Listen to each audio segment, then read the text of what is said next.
Hey there, and welcome to my fourth installment of Let's Code. Last time we replaced the file serving capabilities of BrowserSync with an Express server to serve those static assets.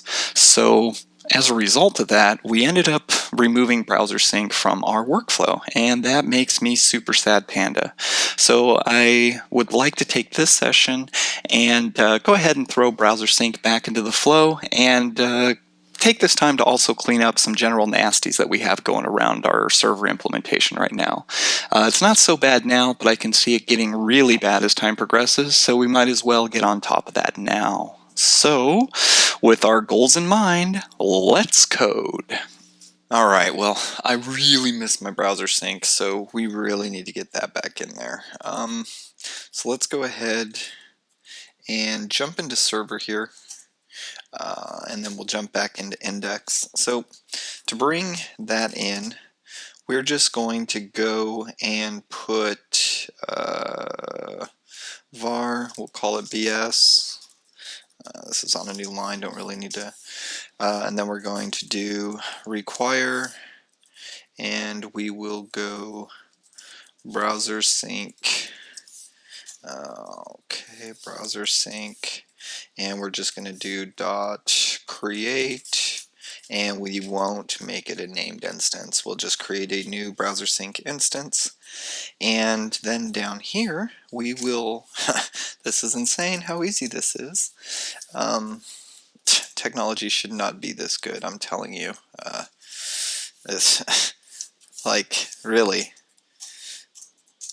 So now for our init, we need to set up some parameters. First of all, we need to watch the files. There's files that we need to watch, and we pretty much want to, let's just go ahead and put this in array because it takes a string or an array, but it is plural, so I'm going to go ahead and make it an array to match that pluralized pattern, even if it is just singular. So for files, we want to look in source, and we want every folder and every file, because the only thing that's going to be in there, oh, I'm so sorry, I meant site. That would have been disastrous. Alright, so we'll take site, and those are the files we're going to watch. Now, I think let's look at proxy here. Proxy, peroxide. Not peroxide. Good old Subhumans reference, huh? Subhumans, anyone? Huh. So we'll take files. Proxy. Okay, so it takes a target. There's the new WS. Okay, so we will go local dev. Alright, so here we'll just do proxy, and before we had our own port and everything for this, well, we don't really own the server anymore, but what we can do is use a proxy, and this proxy can point to any vhost on your system. So, but we'll just go a virtual host. We'll just go, what are we going to do? Local host. And we will do plus port, or plus 1337, I guess, because we don't have a port variable. Okay, so that's going to append 1337 there. That's the same port as that. And there's another thing. What is it? Is it start? No, it's not start. Is it browser? No, it's open. Open? Open. I think it's open. It is open. So by default, open is set to true. What that does is when this starts up, it's going to open a new instance. It'll just open a new folder pointing at that instance. I don't really want to do that every single time that it restarts. It doesn't, I don't know, it's not fun. I haven't gotten too much value out of that in life since we're all using BrowserSync. So we're going to set open to false. Bam. So if everything is good, I should be able to go node server. All right, we'll let that cook. Yep, and it started the bit there, and then we are watching the files. Looks like we're watching the files, so that's good, and we are on port 3000. So if I go here to 1337, we'll look, we still don't have our web server, or our web service, but if I go to localhost 3000, they say? That's so Railsy. Once I do that, once I hit refresh, you'll notice we're connected to BrowserSync and we have a WebSocket, an open WebSocket there. So we are in fact watching that. So now if I do npm start, we should have BrowserSync back. Yep, there it is on port 3000. It's now doing the build, it's doing all of that, and we now have BrowserSync. That is so awesome. It's got a new one here, so we shouldn't have, we got those errors whenever we briefly disconnected. So let's see if this actually still works. So we'll go here and we'll do console.log works yo, and we will bang the heck out of that. Works yo, bang bang. Bang bang on the door, baby. And there it is. Works yo, bang bang. And that looks really, really good. We can go ahead and take that off, and BrowserSync will reload, but it's not reloading this other page because that's not the part, or that's not the port that's serving up the BrowserSync proxy. I don't know. I like the idea of a proxy. There are times when I don't want to use BrowserSync, like if I'm working on server stuff and things like that. So, I mean, we are going to do some refactoring on this, but because this is getting too nasty. This is just one file, and we seem to be controlling our entire server with one file. We're going to start throwing WebSockets and stuff in here. Like this is just going to get so disgusting. And I mean, we got ports all over the place. Look at that, 3 instances. So we got 1337 there, there, and there. 3 instances right there. That is disgusting. All right, so before we deal with that grossness there, gag me with a spoon. Oh, there is nothing called Gister. Gister. Let's do a GD on this. Okay, that looks good. That just does node server. That does that. We've got some refactors to do. Okay, so we will git add everything. I just want to see what is in that serve folder. So we do this, and it's just that index.js. So we'll go ahead and git commit all, and our message is going to be add express and proxy browser sync. Okay, so now we have our code put in. Now if we were working or doing something, we could push our actual code up and let people work on our code just to make sure the functionality is good. And then once we get to verification on that functionality, we can go ahead and work on the refactor to clean it up.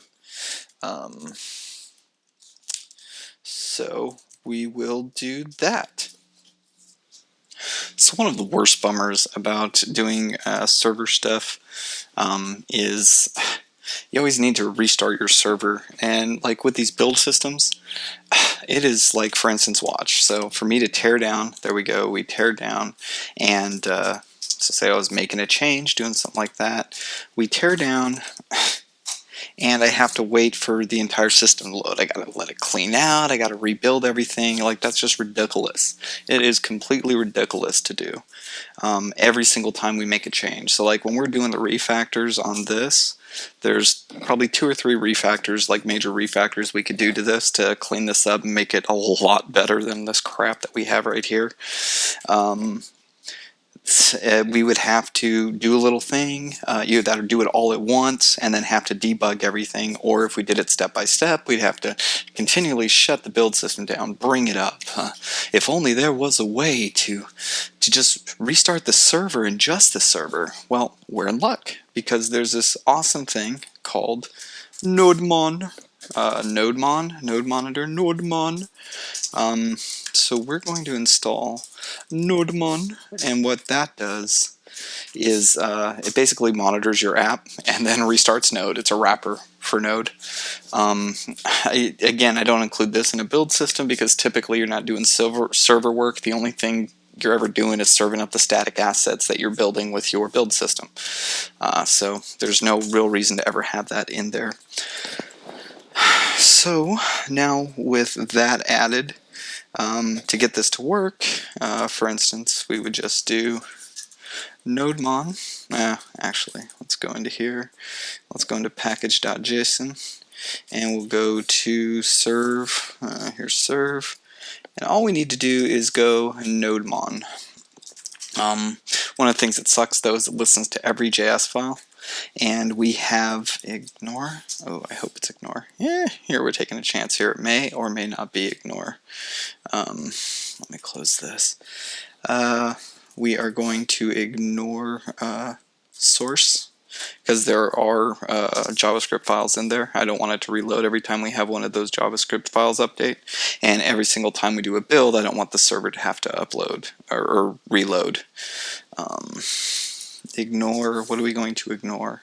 We are going to ignore site.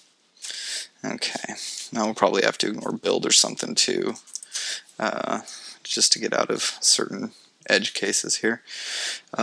So we'll ignore those files. So now if we npm start, or those directories, if we npm start, get that going, it looks like NodeMon is watching. It only started once. So now let's go and change one of these, make sure the server doesn't restart. We will do var changed, and we'll just do that.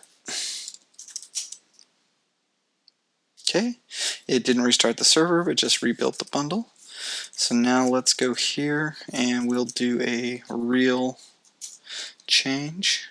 We'll go to this, and let's go var port is equal to process environment, and we'll do port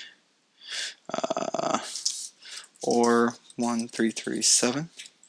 Okay, so this will do that. If we pass in port, like right now, see how it's listening at 1337 here. That's all good and all, but say we wanted to change that. Let's first go here and make the update. We'll go here, port, and port, and port. Okay, so that's been updated. My server restarted. Everything's there. The port is still 1337.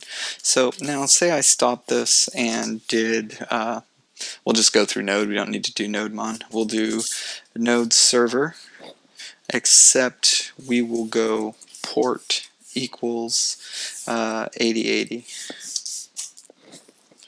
So when we do that, notice our port is 8080 here, and there. It just makes it easier for you, like your DevOps people love when you do things like that. And the reason why is they can set environment variables, so they can configure it just by setting environment variables, and your project's going to load, or your servers are going to run anywhere that these environment variables are defined. Otherwise, provide normal defaults and backups like we have here. So we got our first one done, our first refactor. We wanted to clean up that copying of the port everywhere. So now we have this function, or this value called port. Next thing, we have two very distinct things going on here. We have an Express server being set up, and we are creating this server here, this BrowserSync server. So let's move out BrowserSync first. So we'll go BrowserSync.js, and we'll open that, give that a close, move this over to DD. Okay, so we have that, and we want to do this, right? So we'll paste this. Looks like we're going to need the port in. Okay, so we will just do this as a function, module.exports, and we'll just export a function here that takes a port argument. Okay, go to the end, and that should do it. So here we'll put var start sync. Okay, so with that we'll require in this file over here on the left. Let's go ahead and actually give this a save. It's going to restart. Okay. And we are going to require in, goodness gracious, browser sync. And there it is. So let's go ahead and do a test. We should not have browser sync reload when this happens. Nope, see, down here it didn't reload. We'll put this in. And oh, actually here we need to call start sync and pass in the expected port. Okay, now that is good. That is some good stuff right there. Let's do some of this. We'll move this up here. It'll just be easier later. Okay, and we'll do that. Okay, that should restart. Let's make sure everything's still working. We'll go through here. That still loads. Let's make sure localhost 1337 still loads. Any errors? Nope, good there. No WebSockets, and no, well, we got our WebSocket there. Let's also make sure that the build system still works.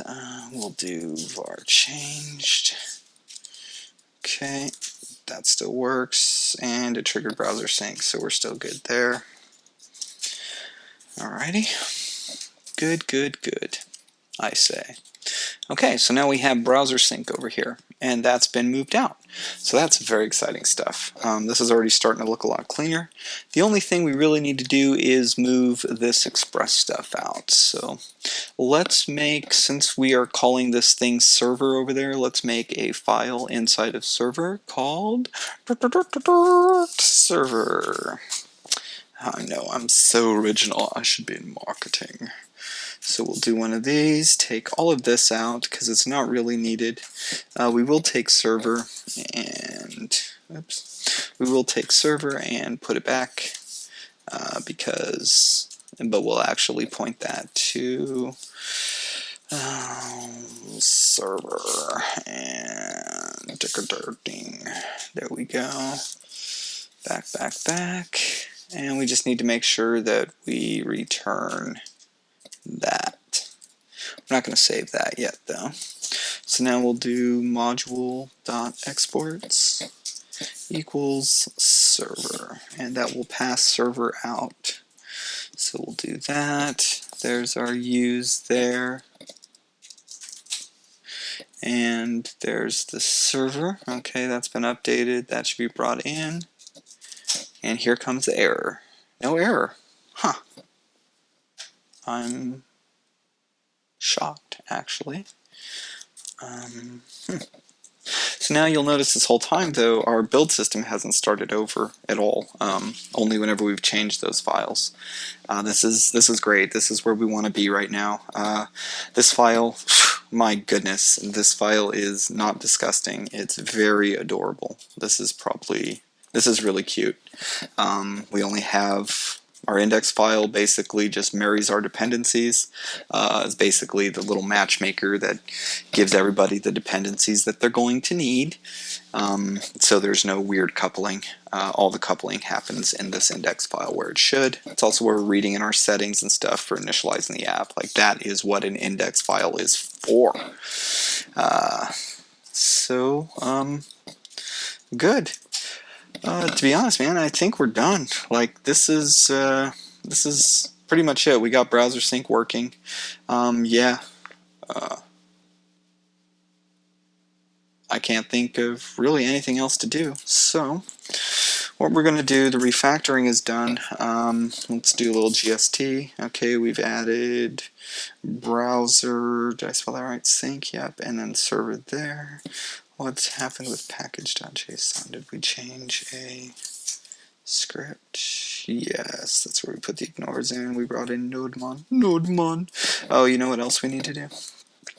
There's a file here that we don't need anymore. We were using on the build server for BrowserSync. We're using this config. Don't need it. So why keep that bad boy around? Who cares, right? So we're going to delete that, delete the buffer, and now we have one less configuration file. Okay. Alright, now I think we're ready to go. So let's GST this. We're doing the delete there. We're doing that. We're adding that file. Server.index.js. Yeah, let's see what that looks like though. I didn't really look at that too much. Oh yeah, look at that. That's beautiful. So we took 3 lines out, replaced it with 2, put that there, just ripped all of those out and replaced all of that with 3 lines. 3 lines is a lot easier to manage in this file. So yeah, we did the good thing there. Good on us. So we will git add everything. Let's give this a GST, make sure everything's there, and we'll git commit all, and we'll do lipstick around express yourself and BrowserSync. Express yourself. Alright. Okay, and GST, we'll look at that, we're all cleaned up, and git log, what are we looking like here? Initial commit, there's our sunglasses, and that looks great. Okay, I think we're just about done. Well, that's going to do it for this video. I love how we're 4 videos into this already, and we still haven't talked about socket.io. Well, I guess that's programming for you. Don't worry, we will rectify that though in the next video, where we'll be hooking up a socket.io instance between the client and server, and just do a simple connection to make sure everything is connecting just fine. Probably still do some cleanup or whatever around that code that we write. But if you want to stay up to date with all the latest videos, be sure to hit subscribe. And if you want to comment or like below and provide any feedback, it would be greatly appreciated. So until next time, remember, if you find yourself bored in life, chances are you probably aren't doing it right.